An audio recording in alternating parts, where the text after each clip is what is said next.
Assalamualaikum warahmatullahi wabarakatuh. Teman-teman yang sedang online yang dirahmati Allah, hari Bismillahirrahmanirrahim. Alhamdulillah, segala puji syukur kita aturkan kehadirat Allah Subhanahu wa taala bahwa sampai hari ini untuk yang kesekian kalinya kita telah diberi kemudahan oleh Allah untuk kumpul walaupun di sisi yang maya. Kita untuk memanfaatkan waktu dalam rangka untuk mengkaji firman Allah secara Rasul. Mudah-mudahan kesungguhan kita juga mengkaji firman Allah dan Rasul, kita betul-betul diberi kepahaman yang khas akan agama kita sendiri dan juga diberi kemudahan untuk mengamalkannya dalam kehidupan sehari-hari. Pada malam hari ini kita ingin berbicara tentang masalah Allah bizikrillah tatmainnul qulub gitu ya. Jadi ketentraman yang dijanjikan oleh Allah karena mengingat Allah. Ya, banyak orang yang berpendapat bahwa begitu mengingat Allah melihat letter makna harfiah dari ayat itu, ya surat Al-Ra'd ayat 28, orang mengira bahwa semua orang Islam itu ketika ingat Allah itu hatinya menjadi tenang, tentram gitu. Kalau orang Islam itu memang betul-betul sungguh keislamannya, artinya dia memang betul-betul beriman dan beramal soleh, tentu saja yang demikian. Tetapi kalau tidak benar-benar beriman dan beramal soleh, ya ingat Allah dengan tidak ingat Allah ya sama saja kan itu. Bahkan banyak orang yang mereka itu termasuk dalam kelompok pendusta, kelompok munafik dan sebagainya. Ketika mereka itu diingatkan dengan ayat-ayat Allah, mereka tidak mau, tidak taslim. Ketika mendengar ayat Allah juga tidak beriman mereka. Ya, sehingga orang-orang seperti itu tentu tidak akan merasakan kenikmatannya mengingat Allah itu sendiri. Mari coba dulu dibaca ayat itu di dalam surat Ar-Ra'd dulu deh, ya Ar-Ra'd ya. Ayat ke 113 di situ. Ayatnya ke 28.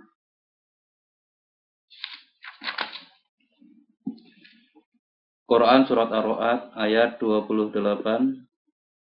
A'udzubillahi minasyaitonirrajim. Alladzina amanu wa tatma'innu qulubuhum bidzikrillah. Ala bidzikrillahi tatma'innul qulub. Yaitu orang-orang yang beriman dan hati mereka menjadi tentram dengan mengingat Allah. Ingatlah, hanya dengan mengingat Allah lah hati menjadi tentram. Terus ayat ke-9. Alladzina amanu wa 'amilus sholihati tuba lahum wa husnu mab.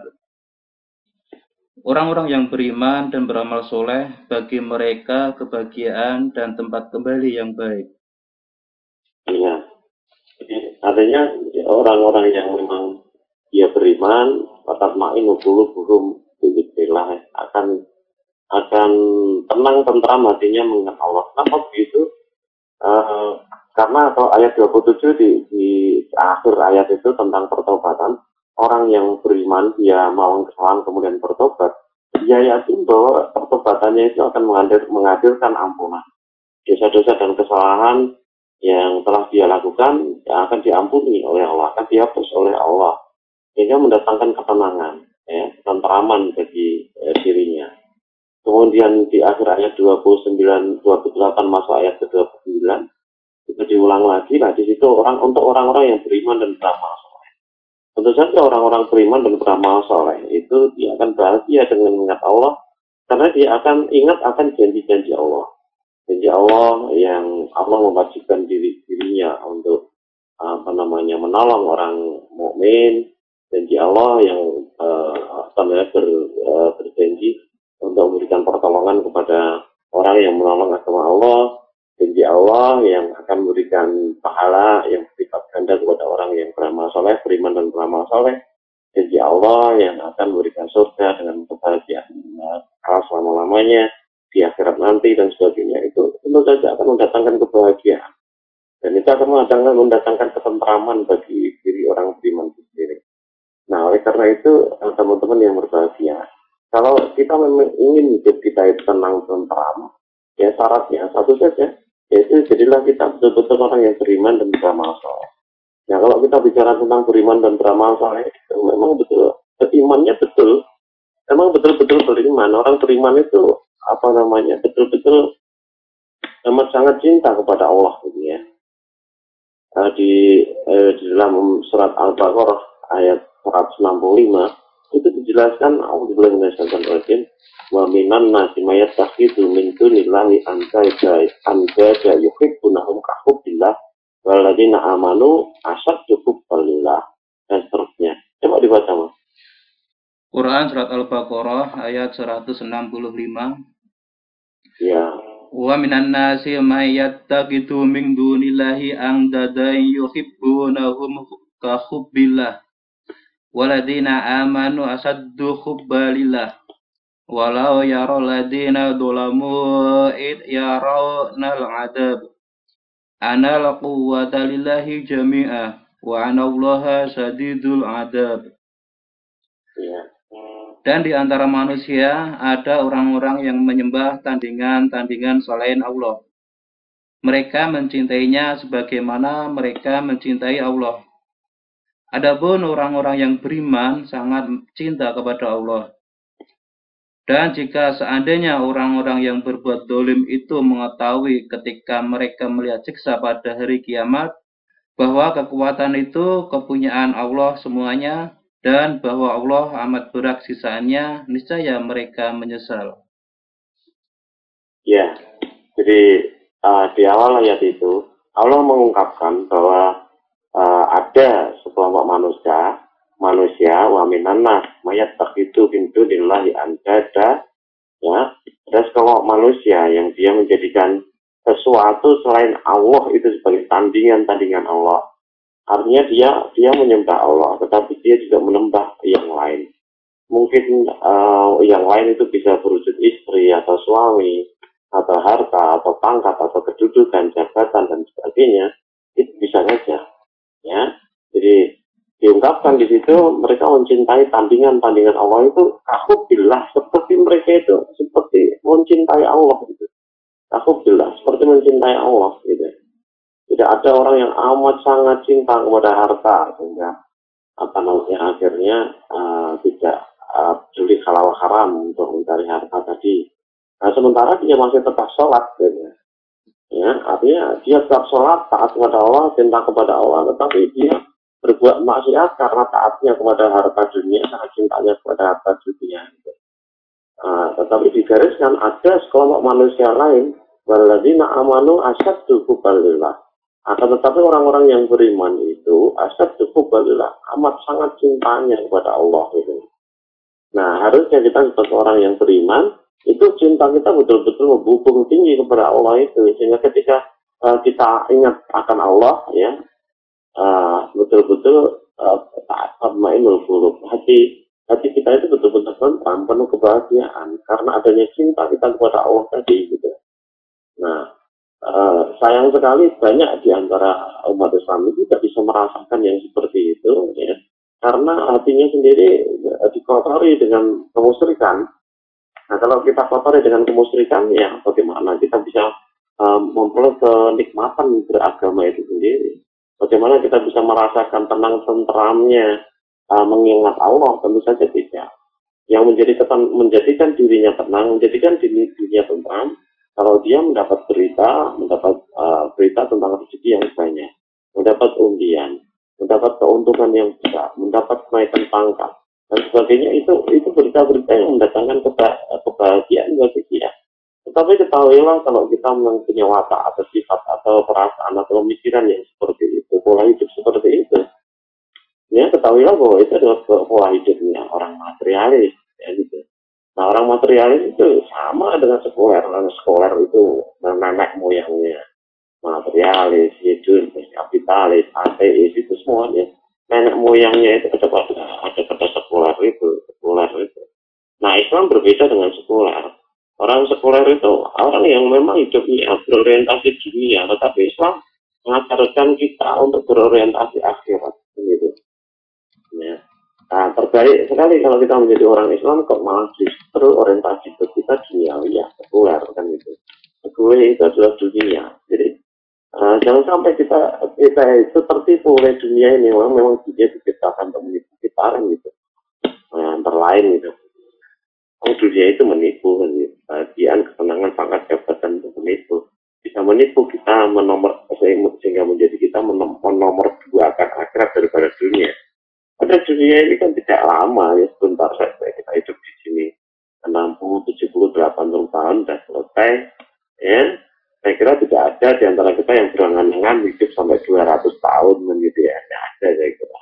Ya paling 60, 70, 80 itu sudah hebat. Bisa umur 90 itu kalau giginya selampung semua juga hidup sudah tidak hemat. Ya boyaknya kena incok, pegel, untungnya lorong dan sebagainya ya jadi untuk.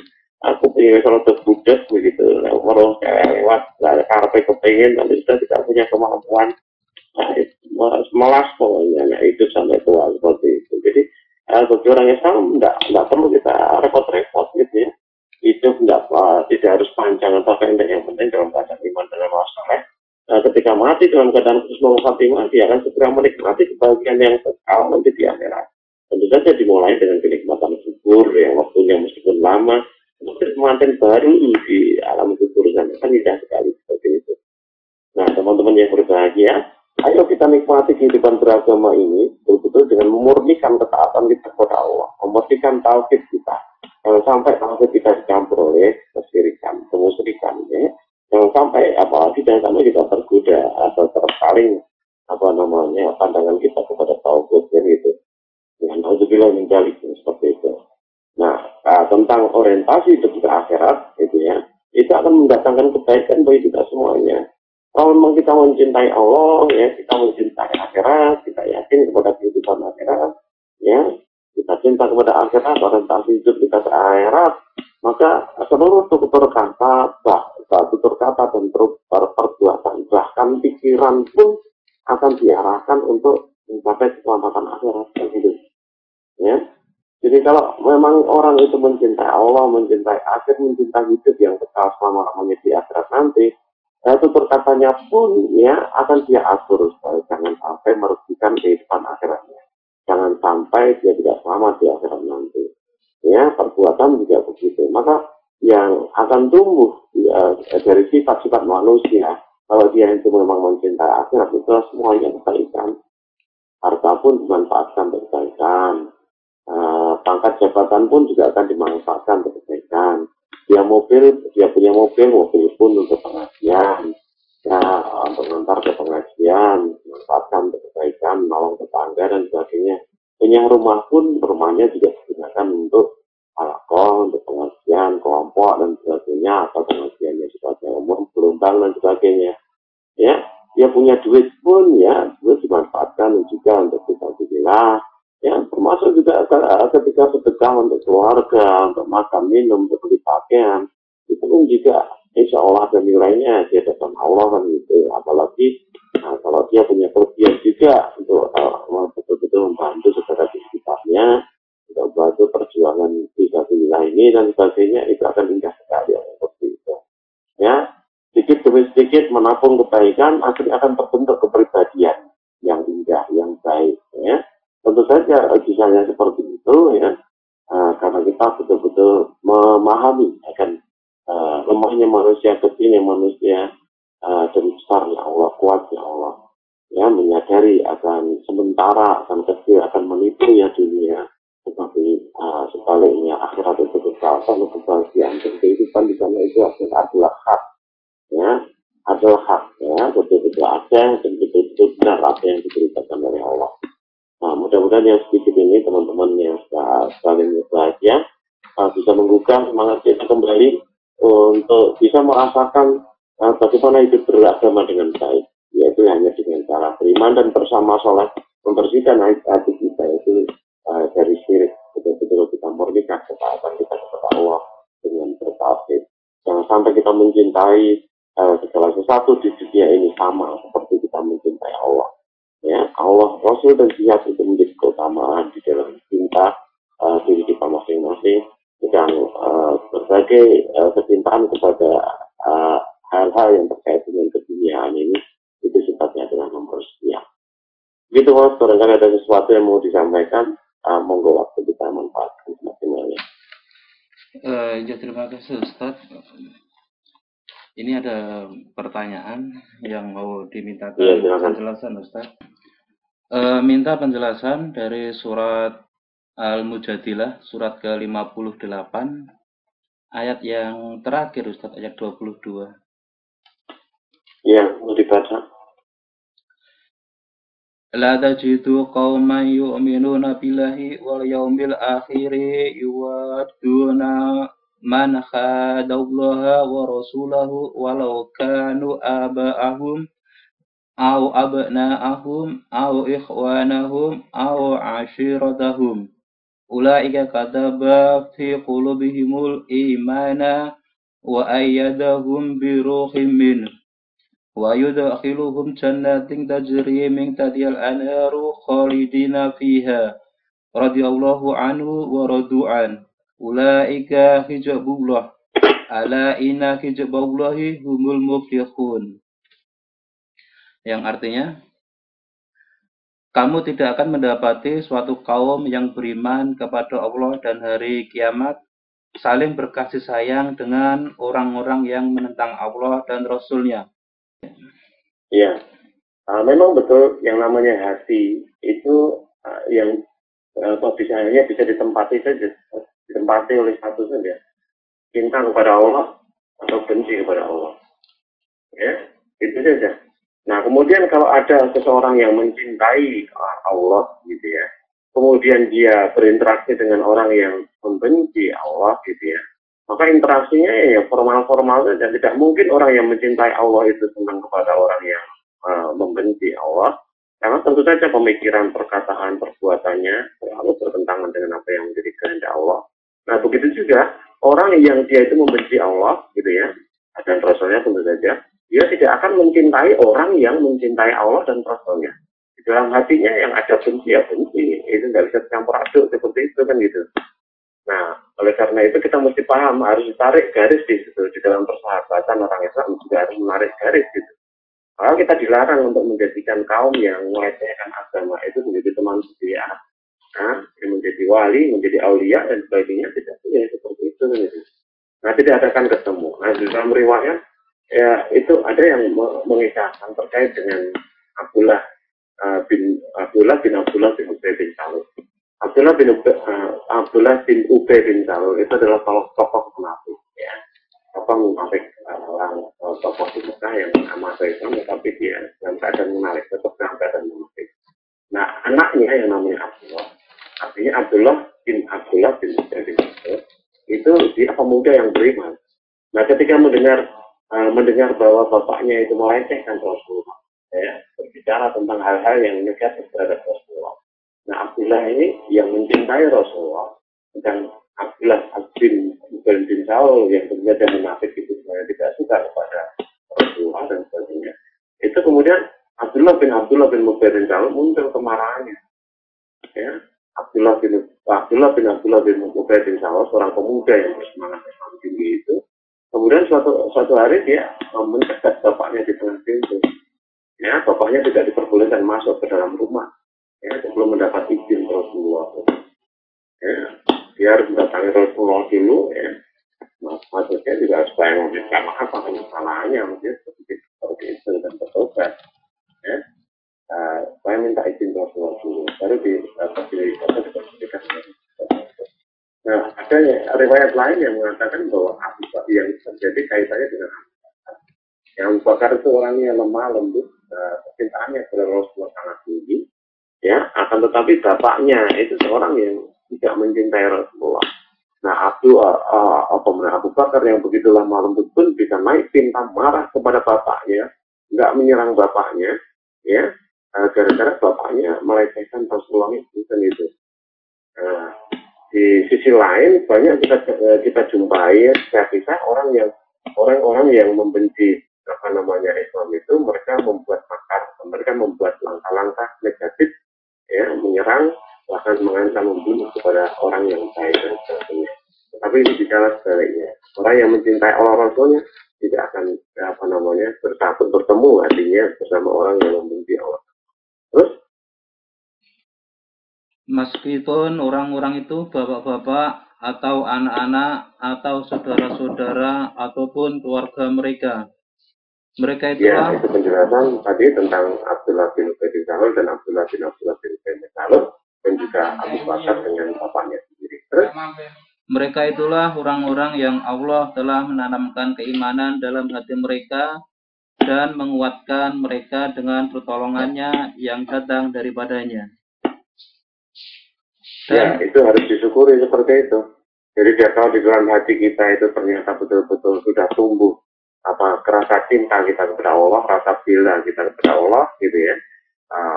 Siap untuk berkorban di dalam rangka untuk menjaga kehormatan Allah dari pelecehan orang yang berada di sekitarnya dan sebagainya. Yang seperti itu betul-betul harus disyukuri karena itu hakikatnya Allah yang memberikan, yang menjadikan iman itu indah di dalam hati kita, gitu ya.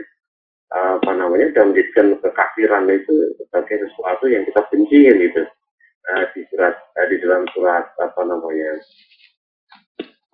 di dalam surat Al-Hujurat ayat 8 gitu ya, itu dijelaskan 8 atau ayat 7 gitu ya, ayat 7 ya mestinya itu dijelaskan begitu. Coba ya, Al-Hujurat ayat 7 surat ke-49, Quran surat Al-Hujurat ayat 7.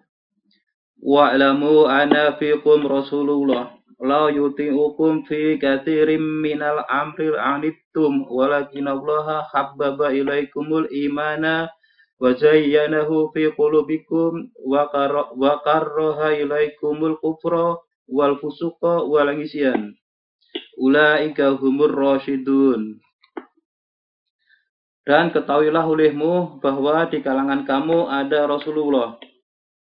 Kalau ia menuruti kemauan kamu dalam beberapa urusan, benar-benarlah kamu akan mendapat kesusahan, tetapi Allah menjadikan kamu cinta kepada keimanan dan menjadikan iman itu indah dalam hatimu, serta menjadikan kamu benci kepada kekafiran, kefasikan, dan kedurhakaan. Mereka itulah orang-orang yang mengikuti jalan yang lurus. Ya, di situ dikatakan walakin Allah habbaba ilaikumul imana, akan tetapi Allah menjadikan kamu cinta kepada keimanan, wa zayyanahu fi qulubikum, dan menjadikan iman itu indah, menghiasi iman itu dalam hati kita. Wa karraha ilaikumul kufra wal fusuqa wal isyan. Allah menjadikan kita itu benci kepada kekafiran, kefasikan, dan juga kedurhakaan. Ya. Maka di ayat 22 dari surat Mujadilah tadi menjelaskan bahwa yang seperti itu perlu kita syukuri karena itu datangnya dari Allah. Keimanan itu Allah menanamkan keimanan itu di dalam hati kita. Perlu kita syukuri. Dengan apa perlu kita syukuri? Ya, Rasulullah memberitakan iman itu bertambah dan berkurang. Bertambahnya iman itu dengan taat dan berkurangnya iman itu dengan maksiat, dengan isyan.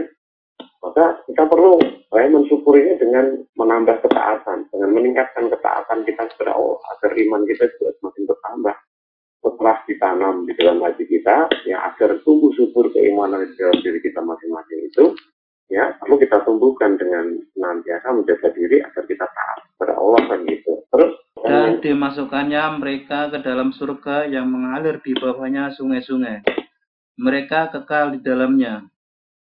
Allah, ya, itu besok ya, ketika di akhirat orang-orang yang memang memiliki keimanan seperti itu ya akan selamat ya di akhirat nanti. Nah, jangan kemudian kita mendapat diri merasa bahwa diri kita sudah beriman kalau dalam keseharian kita masih berbuat maksiat. Jangan merasa bahwa diri kita itu memiliki keimanan kalau kita itu belum mencintai untuk saudara kita apa yang kita cintai untuk kita sendiri. Layak minum ahadukum hatta yuhibba li akhihi ma yuhibbu li nafsihi, kan itu. Tidak beriman kepada orang di antara kamu belum mencintai apa ya untuk saudaranya seperti dia mencintai untuk dirinya sendiri. Nah, dalam ayat itu kita senantiasa perlu koreksi, perlu evaluasi diri ya terhadap keimanan kita seperti apa. Kalau kita masih pikir, berarti belum punya keimanan. Kalau kita masih merugikan tetangga kita, teman kita, dan sebagainya, itu belum dengan sengaja dan diulang, itu belum punya keimanan seperti itu. Orang beriman itu, satu terhadap yang lain itu, haram darahnya, haram kehormatannya, haram hartanya. Yang gua itu malu kan itu. Jadi ya, yang seperti itu harus kita perhatikan. Jangan sampai kita melakukan hal-hal yang merugikan saudara kita, karena sebenarnya kesengajaan kita melakukan hal-hal yang merugikan saudara kita itu merupakan indikator bahwa kita itu tidak punya iman. Ya, kita dibohongi oleh prasangka kita masing-masing bahwa kita sudah punya keimanan. Padahal hakikatnya belum punya keimanan ya, seperti itu. Ya, terus Allah ridho terhadap mereka dan mereka pun merasa puas terhadap limpahan rahmat-Nya. Ya, jadi jangan sampai kemudian kita berpikir bahwa seorang anak yang berani pada orang berani mempertahankan kehormatan agama ini bertentangan dengan orang tuanya, kemudian itu anak yang durhaka. Bukan seperti itu. Kalau bapaknya memang mengajak untuk kafir, untuk musyrik, bapaknya melarang dia untuk ngaji Quran dan Sunnah dan sebagainya, ya anak itu punya hak untuk menolak, karena itu menyangkut kehidupan kekal nanti di akhirat. Kalau dia hanya manut begitu saja kepada orang tuanya mengajak kepada kesyirikan atau menghalangi dia untuk kebaikan, mempelajari agama dan sebagainya, nah itu dia sendiri akan rugi kalau ditaati, selama-lamanya dia akan rugi. Ya. Nah, oleh karena itu kalau memang orang tua itu mengajak kepada kesyirikan, kemusyrikan dan sebagainya, dia diluruskan, diingatkan. Tetapi kalau memang diingatkan pun tidak mau, ya sudah harus berperangannya gimana lagi, tidak apa-apa. Ya, Nabi Ibrahim pernah berperangan dengan bapaknya. Ya, tadi Abdullah bin Ubay bin Salul atau Abu Bakar juga terjadi hal yang seperti itu. Sementara Nabi Nuh bertentangan dengan anaknya dan sebagainya. Jadi bukan bapaknya atau anaknya yang baik kalau terjadi pertentangan seperti itu, tetapi yang baik adalah yang taat kepada Allah kan gitu. Yang selamat adalah yang taat kepada Allah kan gitu. Nah, mudah-mudahan kita dipahamkan oleh Allah terhadap agama ini, dikuatkan keimanan yang ada di dalam diri kita masing-masing, sehingga kita tidak salah di dalam melangkah ya menempuh garis kehidupan kita. Karena meskipun hidup di dunia ini hanya sebentar, namun 70 tahun sekarang sudah dipakai sekian lama, tinggal lebih sedikit lagi kan gitu ya. Kan tetapi yang sedikit ini betul-betul akan menentukan kehidupan kita di akhirat nanti. Apakah kita akan hidup dalam keadaan bahagia selama-lamanya atau tersiksa selama-lamanya, itu tergantung kepada kita, usia kita sampai kita mati nanti. Oleh karena itu lebih berhati-hatilah ya. Manfaatkan waktu dari detik-detik itu betul-betul untuk hal-hal yang baik-baik saja menurut agama, bukan menurut hawa nafsu kita. Terus mereka itulah golongan Allah. Ketahuilah bahwa sesungguhnya golongan Allah itulah golongan yang beruntung. Ya, meskipun harus bertentangan dengan bapaknya, atau bapak meskipun harus bertentangan dengan anaknya, tetapi yakinlah kalau kamu taat kepada Allah, Allah itu akan memasukkan kamu ke dalam kelompoknya. Karena Allah itu ridho kepada dia, kepada mereka yang taat kepada Allah, dan kalau Allah itu ridho kepada kita, maka Allah akan memasukkan kita ke dalam hizbullah dari dalam kelompok Allah, dalam partai Allah dan sebagainya. Ya. Dan ketahuilah bahwa kelompok Allah atau partai Allah hizbullah itulah yang akan menang, yang akan beruntung dan di akhirat nanti.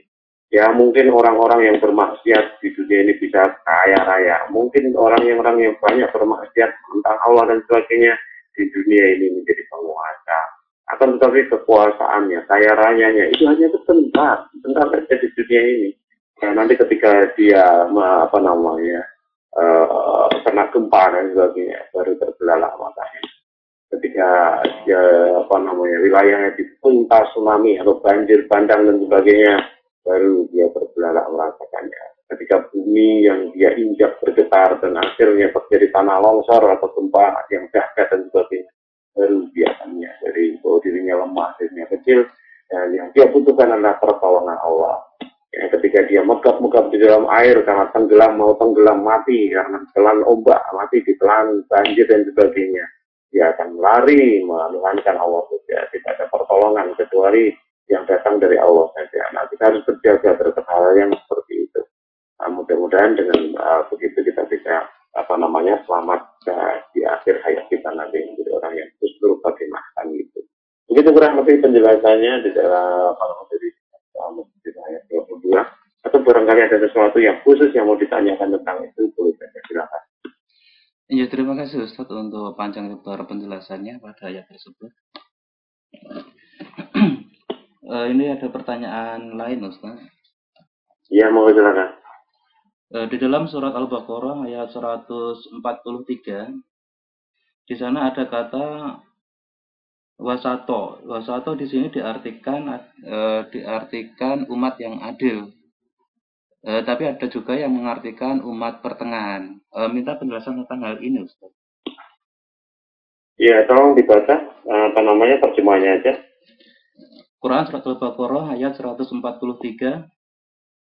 Dan demikian pula kami telah menjadikan kamu umat Islam, umat yang adil dan pilihan, agar kamu menjadi saksi atas perbuatan manusia dan agar Rasul yakni Muhammad menjadi saksi atas perbuatan kamu. Dan kamu tidak menetapkan kiblat yang menjadi kiblatmu sekarang, melainkan agar kami mengetahui supaya nyata siapa yang mengikuti Rasul dan siapa yang membelot. Dan sungguh pemindahan kiblat itu terasa amat berat, kecuali bagi orang-orang yang telah diberi petunjuk oleh Allah. Dan Allah tidak akan menyia-nyiakan imanmu. Sesungguhnya Allah Maha Pengasih lagi Maha Penyayang kepada manusia. Iya, jadi wasaton ya itu memang bisa dimaknai pertengahan atau tengah-tengah gitu ya. Jadi secara harfiah itu dimaknai sebagai pertengahan atau tengah-tengahan gitu. Nah, yang ditulis di situ pilihan adil itu adalah tafsir ya gitu ya. Nah, di dalam konteks kalimat itu maka bisa dimaknai bahwa itu adalah umat yang adil itu kan ya yang tengah-tengah, artinya yang kanan dan kiri seimbang, depan dan belakang seimbang, gitu. Itu kan juga tengah-tengah. Jadi secara harfiah memang bisa dimaknai tengah-tengah, tetapi orang di dalam memahami tafsir itu kita perlu memperhatikan secara kontekstualnya seperti apa, kan gitu. Nah, sehingga makna yang dicantumkan di situ adil itu adalah makna tafsiriah, gitu ya, bukan harfiah. Harfiahnya adalah pertengahan atau tengah-tengah tadi. Yang makna tafsiriahnya itu ya adil tadi ya gitu. Dalam bahasa kita adalah secara tekstual itu artinya adalah pertengahan. Tetapi kalau secara kontekstual ya kontekstual itu berdasarkan apa namanya ya seluruh kalimat itu atau konteksnya, konteks pembicaraan itu ya itu maknanya adalah adil tadi. Jadi tidak ada pertentangan sama betul. Itu maksudnya. Ya, terima kasih Ustadz untuk penjelasannya. Ini ada pertanyaan tentang korban Ustadz. Ya, silakan. Mohon penjelasannya Ustadz, apa yang harus dilakukan oleh panitia korban jika uang yang terkumpul dalam iuran korban itu tersisa Ustadz? Wah, jadi repot itu.